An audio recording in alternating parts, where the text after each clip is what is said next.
माझं नाव हितेश उमेश पाटील आहे।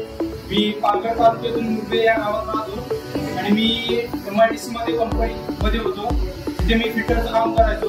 तिकडे आम्हाला मोबाईल लावतो एका दादा होता मला, तो तिकडे काम करायचं। त्याने मला ग्रुपवर हा पाठवला की असं पालघर तालुक्यात इलेक्ट्रिकल व्हेकल असेंबली टेक्निशियन हा कोर्स तिथे चालू आहे कॅम्प। तर मला समजलं, तसं मी त्या दुसऱ्या दिवशी कंपनीमध्ये सुट्टी सांगून मी आजारी असं सांगून मी दुसऱ्या दिवशी ऍडमिशन करायला आलो आणि त्याच दिवशी मी कसं जॉईनिंग करून घेतलं आणि मी कामावर सांगितलं की मला 2 महिन्यात कोर्स आहे, त्यासाठी मला नाईट शिफ्ट पाहिजे होती।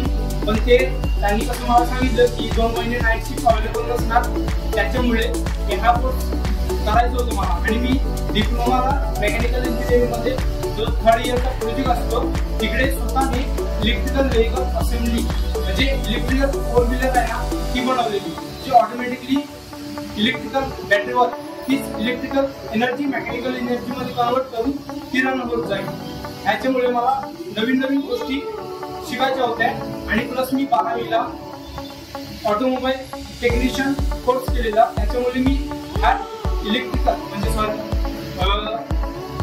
ज्या वाहन आहे म्हणजे पेट्रोल वाहन ह्याच्यावर मी ऑलरेडी ट्रेनिंग घेतली होती। त्याच्यामुळे ह्या गाडीमध्ये मला इंटरेस्ट होता की काय मी नवीन शिकू शकतो। त्यासाठी मी इकडे येऊन ऍडमिशन केलं आणि इथे EV असेंबली टेक्निशियन जी कशा पद्धतीने चालते, कशा पद्धतीने रन होते, बॅटरी पासून ते मोटर पर्यंत जी एनर्जी कशी प्रोव्हाइड होते त्याच्या आम्हाला शिकवण्यात आलं। जे आम्हाला संदीप सर होते ते आम्हाला प्रॅक्टिकलचं नॉलेज द्यायचे की इथून जी वायर जाते ती एनर्जी कशी ट्रान्सफर होते, त्याच्यात जे पार्टन असतात ते कसे ट्रान्सफर होतात एवढंच शिकवले। आणि आम्हाला रेट्रोफिटिंग कशी करायची, त्याच्यामध्ये कोणती आपल्याला कॉम्पोनंट ऍड करता येतात हे सर्व शिकवलं। आणि जे चैतन्य सेवा ट्रस्ट आणि ISI इंडिया यांनी आम्हाला खूप चांगलं मार्गदर्शन दिलं, त्याच्यामुळे मी त्यांचे धन्यवाद